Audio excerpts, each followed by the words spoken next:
Fala galera, aqui o Dragon aqui, tudo tranquilo?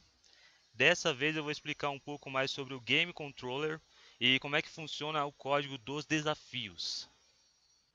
Como é que funciona o fluxo do Game Controller, que é esse script aqui. Ele é o script principal do jogo, ele vai controlar todo o fluxo que é passado no jogo, desde o que acontece quando a nave acerta um número, até quando o número morre, para onde que vai, qual é o placar que vai pegar isso, etc e tal. Eu não vou explicar para vocês todos os métodos, né? É bom vocês darem uma olhada e tentarem entender. Isso faz parte um pouco também do aprendizado, o que que eu fiz aqui, tá? Mas tá tudo comentadinho. Eu procuro usar bastante de clean code no na questão da nomenclatura. Então, tem coisas que simplesmente vocês conseguem entender, né? O que está se passando só. Display error, display ok. Então, provavelmente isso aqui vai mostrar um erro em algum lugar, vai mostrar um ok em algum lugar, né? Vai setar o texto, por aí vai. Eu criei aqui também uma classezinha que ela simplesmente toma o controle dos scores, que é essa in-game display text aqui. A função dela é simplesmente somente apresentar o score da forma que é mandado para ela. Ela vai lá, adiciona, tem uma série de getters and setters aqui, bem estilo Java mesmo, tá? Ela é atrelada lá no meu game controller. Ela pega aqueles parâmetros que são passados, ó, tá vendo? Simples assim. Aqueles parâmetros lá são esses parâmetros aqui. E aí a partir daquilo, a partir disso eu consigo manipular. Esta é a forma que eu resolvi trabalhar daqui para frente na Unity. Eu acho muito melhor, muito mais fácil trabalhar assim. Ao invés de eu agregar um monte de métodos, um monte de responsabilidades, eu meio que criei o meu próprio modelo como se fosse um MVC aqui, tá? Como assim? Bom, eu a partir daqui eu estou considerando, apesar de que ainda tem algumas coisas de processamento nessas classes que estão agregadas aqui nos objetos, justamente porque eu estou mostrando para vocês o código aqui, mas não foi exatamente nessa ordem que eu fiz os códigos, tá? Só estou mostrando para vocês o meu raciocínio. Mas a partir de que eu criei esse in-game display aqui, que eu tive a ideia de criar esse in-game display, eu falei, ok, eu vou trabalhar com todas as classes dessa forma. Na minha concepção, isso daqui agregado no objeto é uma view, tá? Então aqui eu estou mostrando o que eu preciso mostrar no jogo, dentro do jogo. Na minha concepção, tá? Na minha concepção maluca. Vê se vocês acompanham aí. Esse cara aqui vai ser um modelinho, então. Ele tá pegando as coisas que eu tenho aqui na minha view e está disponibilizando métodos para que eu possa manipular o que eu tenho na minha view. Então, meu modelinho. Tudo que eu tenho daqui para dentro do código, quando eu falo para dentro é para camadas mais baixas ainda, né? Vai receber esse objeto, esse modelinho aqui e tá tudo certo.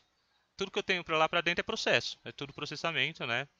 E vai ser controlado lá para dentro. Então eu achei melhor trabalhar dessa forma. Não agrega tanta complexidade no código, fica limpo e cada partezinha do código vai fazer uma coisa só e é basicamente isso que eu gosto que o meu código faça. Embora o Game Controller ainda esteja bastante poluído, tem muitas soluções que eu poderia ter utilizado melhor aqui. Bom, lá naquele desenho da modelagem, aquele rascunho de modelagem, eu mostrei para vocês o rascunho sobre como que funciona a challenge, né? Como funciona o desafio dentro do jogo. Novamente, não se apeguem ao nome Challenge Controller, né? Ele não só controla fluxo, ele faz uma série de coisas aqui dentro, mas é basicamente tudo que eu preciso para minha challenge funcionar, para o meu desafio funcionar, basicamente está dentro dessa pasta aqui, ó, dentro dessa camada. Eu decidi separar isso daqui como se fossem módulos, né? Então vai estar aqui dentro. Tudo que eu preciso, todas as minhas challenges. Como isso daqui estava bem no começo, alguns desses nomes não estão muito bons assim ainda. Poderia nomear isso daqui para alguma coisa melhor.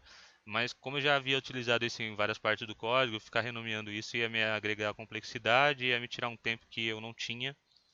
Então eu resolvi deixar da forma que está aqui mesmo, tá? Vou explicar rapidinho aqui para vocês como é que funciona. Basicamente a gente tem aqui um objeto MonBehavior. Então ele está agregado lá naquele meu objeto de Game Controller. Ele é um objeto MonBehavior, está agregado aqui, ó, Challenge Controller. Tá vendo? Tão simples quanto isso, tá? Aqui eu estou trabalhando um pouco com as properties do C Sharp. Eu gosto bastante de trabalhar com as properties do C Sharp. Inclusive, a abordagem que eu acabei de explicar para vocês é muito legal para trabalhar com esse tipo de coisa, né? Você não precisa necessariamente estar setando os getters and setters na mão, embora em algumas partes do código eu fui meio que obrigado a fazer isso, porque a Unity não trabalha muito bem com isso, com properties, da forma que eu gostaria que ela trabalhe. Às vezes ela reconhece quando quer e por aí vai, mas beleza, a gente vai aprendendo como é que funciona a engine e pau na máquina. Tá? Eu tenho aqui as minhas particularidades, né, de dificuldade. Essa dificuldade aqui não é a dificuldade do jogo, tá? Essa dificuldade é a dificuldade da challenge, é a dificuldade do desafio, que basicamente ela vai ser utilizada na hora que eu criar o desafio. Aqui, ó. Como é que funciona o desafio por dentro? Como é que funciona internamente? Ele recebe um objeto e o objeto vai dizer para ele qual que é o primeiro, o segundo número. O objeto vai indicar qual é o tipo de conta que precisa ser feita. E aí ele vai pegar e vai randomizar esses números. Tá vendo? Ele não recebe o número bruto. Ele recebe uma ideia de número. Ó, queremos o número 1 e um número 2. Mas nós queremos que esse número 1 se some ao número 2. Ele vai receber isso. Aí beleza. Quando isso daqui entra nesse código, ele fala assim, agora você vai pegar e vai randomizar esses números. Dentro desse random numbers, eu tive que resolver uma série de coisas, como por exemplo, quando a challenge era subtração, não era interessante para mim que desse um número negativo. Então, aqui é o objeto que é criado, né? Por exemplo, na minha challenge de subtração, todas as minhas challenges funcionam assim. Aqui ele faz o cálculo, blá blá blá.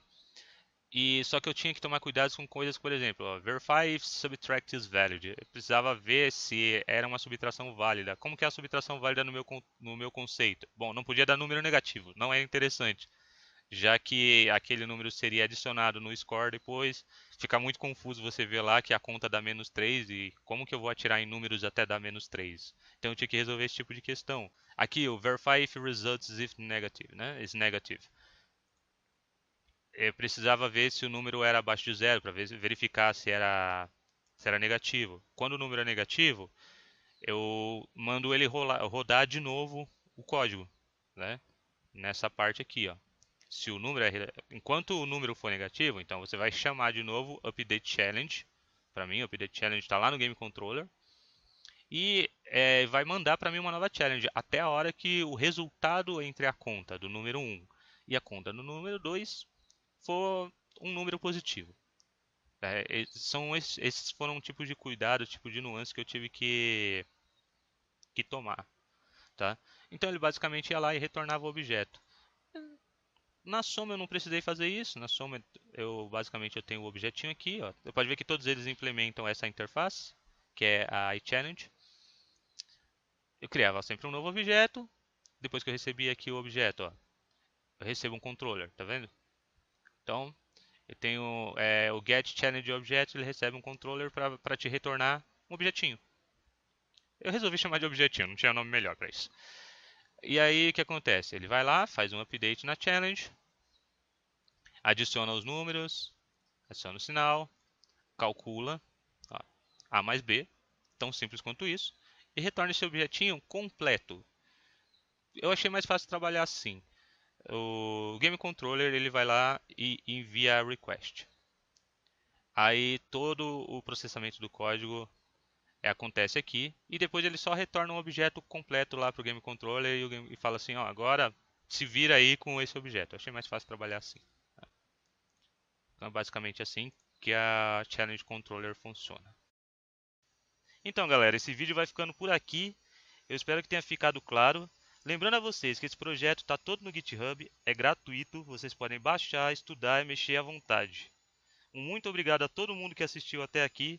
Não esquece de avaliar o vídeo, compartilhar e se você curte jogos e não está inscrito no canal, se inscreve aí, bora ajudar o tio. Um grande abraço, tudo de melhor e até o próximo vídeo. Falou!